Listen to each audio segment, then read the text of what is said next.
여러분 안녕하세요. 반갑습니다. 청소년 상담사 과정 준비 중에 아마 이제 전체적으로 이론을 다 보셨을 수도 있고요. 아니면 이제 챕터 1하고 이제 문제를 만나실 수도 있는데요.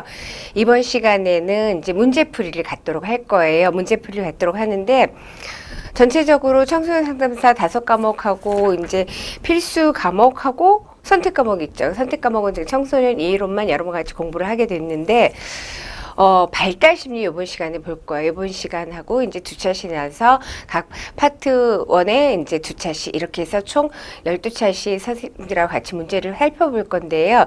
일단 발달 심리가 좀 낯선 부분이 많을 거라고 생각이 듭니다. 근데 발달 심리는 우리가 뒤에 청소년 이해론과도 연결되는 부분이 많이 있어요.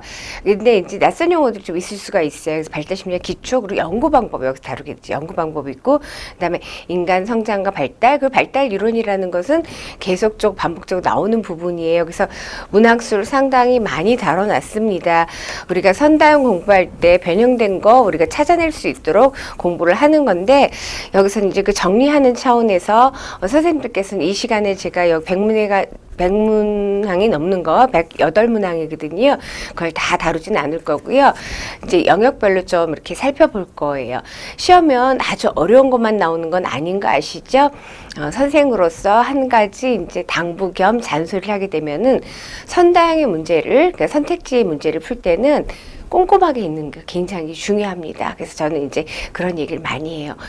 내가 읽었을 때 1번이 정답이다 라고 생각해도 여기 우리 오지선단이가 2, 3, 4, 5번 이렇게 꼼꼼하게 다 읽어주는 것이 출제자의 예의라고 출제자에 대한 예의를 지키시면 아마 이제 실수하는 일은 적을 거라고 생각합니다.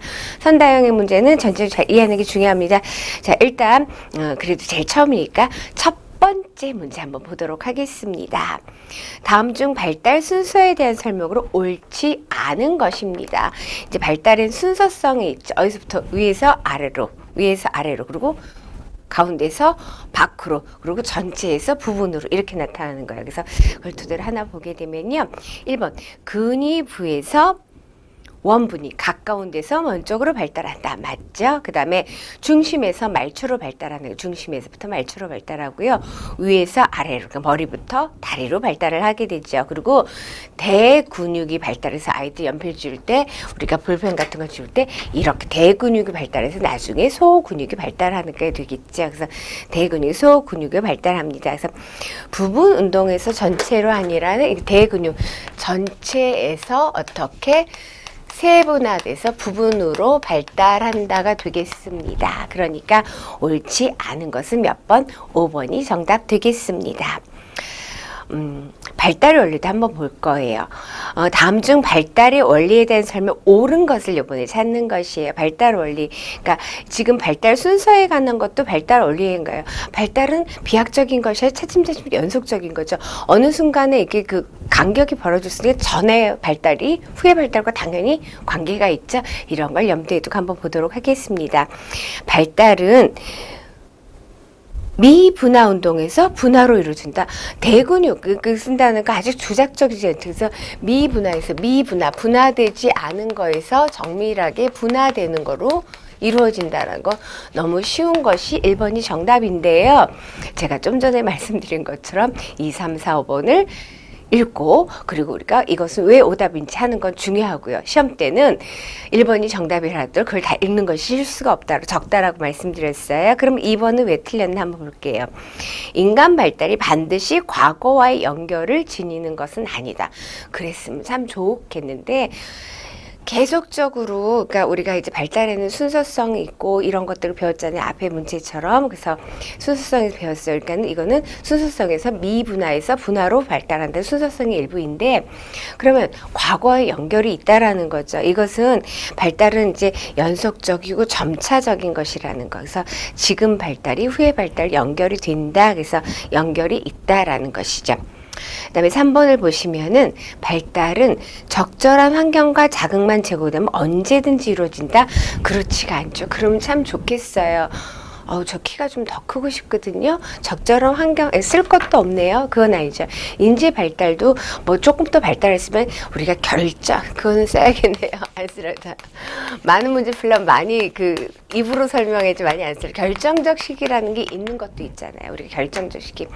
어린 시절에 신체적인 영향이 결핍되게 되면 성적으로 보충되기 어려운 것들이 있어요. 그래서 그렇지가 않다. 그래서 적절한 환경과 자극만 제공이 되면은 언제든지 이루어진다. 그럼 참 좋을 것 같은데 그게 안타깝습니다. 결정적 시기, 크리티컬 피어리드가 있다. 그 다음에 4번을 보시면은 발달엔 개인 간 차이는 있지만 개인 내 차이 없다. 발달에는 개인 간 차이도 있고 개인 내적 차이도 있다라고 공부를 했어요. 개인 간 차이는 내가 성장 발달하는데 차이가 있죠? 근데 내 안에서, 고인수기 안에서 내가 언어 발달 빠르다, 다른 거가 빠른 거지. 개인 내의 차이도 있다라는 거죠. 이가 빨리 났다고 키가 빨리 크나? 그건 아니에요. 단순하게 생각하시면 맞죠. 그 다음에 5번을 보시면 발달에는 퇴행적 개념도 포함되는지 않는 게 아니라 발달은 인간 발달, 지금 인간 발달이라는 건 전생에 걸쳐서 인간 발달이라는 것은 인간 발달은 전생애로 보는 거예요. 전생애. 그러니까 어른들이 말씀하시죠. 저도 그거 실감하고 있습니다. 뭐 큰 키는 아니지만은 키가 점점 줄고 있는 거예요. 그래서 인간 발달에는 퇴행적 개념도 포함되고 있다라는 거죠. 퇴행적을 포함하는 개념이다. 그러니까는 전생에 걸쳐서 일어나는 신체적 심리적 이런 변화를 얘기하는 것이 발달이다 그랬습니다. 그래서 2번의 정답은 몇 번? 1번이었죠. 발달의 순서성 이게 많이 있고요. 그 다음에 한번 보게 되면은, 그걸 볼 거예요. 7번 볼 거예요. 4, 5, 6 다 발달에 관해서인데요. 다음 중 보기 내용과 연관된 발달 원리를 한번 찾아봅시다. 은영이 키는 중학교 1학년 때 10cm가 컸대요. 그리고 2학년 때 5cm, 3학년 때 2cm 컸어요. 대학생이 된 지금은 거의 변화가 없다. 여학생들 경우 같은 경우 중학교 때까지가 최고점에 이르는 경우가 많이 있습니다. 우리가 이제 모체가 될 수 있는 준비, 성숙이 되게 되면은 이제 성장점은 좀 멈추는 경향성이 많이 있습니다. 남자하고는 좀 다르죠? 그럼 이거를 보게 되면은 1학년 때, 2학년 때, 3학년 때 그러면 지금은 이제 뭐 크지 않다. 그러니까 어떻게 해요? 발달엔 역시 결정적 시기가 있다. 여학생들의 발달의 신체 발달의 결정적 시기가 있다 보시면 되겠습니다. 그러니까 1번을 보시게 되면은요. 발달은 계속적인 과정이나 발달의 속도는 일정하지 않다. 이거는 이제 발달에서는 계속적인 과정에서 일정하지 않은 것도 있긴 하지만 이 키에 관해서는 그렇지가 않죠. 키는 뭐 계속적으로 발달하는 것이 아니죠. 그리고 중심부에서 말초 부위로 발달하는 것도 발달 원리는 맞지만은 이 사례에 해당하지는 않습니다. 그 다음에 비약적인 것이 아니라 연속적이고 점차적인 것이다. 그 부분은 있죠. 계속적으로 하지만 점차적이지만 이 키가 성장한다는 것은 계속적으로 누적되는 것이 아니기 때문에 비약적인 것이 아니라 연속적이고 점차적인 것이라는 건 발달 이론에서 맞긴 맞는 내용이에요. 지금 지문들이 다 발달의 내용은 맞아요. 근데 그것 중에서 어느 것에 해당이 되는가라는 걸 찾는 것이죠. 그래서 발달은 개인차가 존재한다는 것도 맞지만은 어느 시점에 키가 많이 크고 그 다음에 이제 크지 않는다. 그 키 성장에 어떤 게 있다? 결정적 시기가 있다. 이렇게 볼 수가 있어요. 그래서 유기체의 어떤 부분에 특히 민감한 시기, 민감기라고도 얘기하는 거죠. 결정적 시기죠. 그래서 7번의 정답은 5.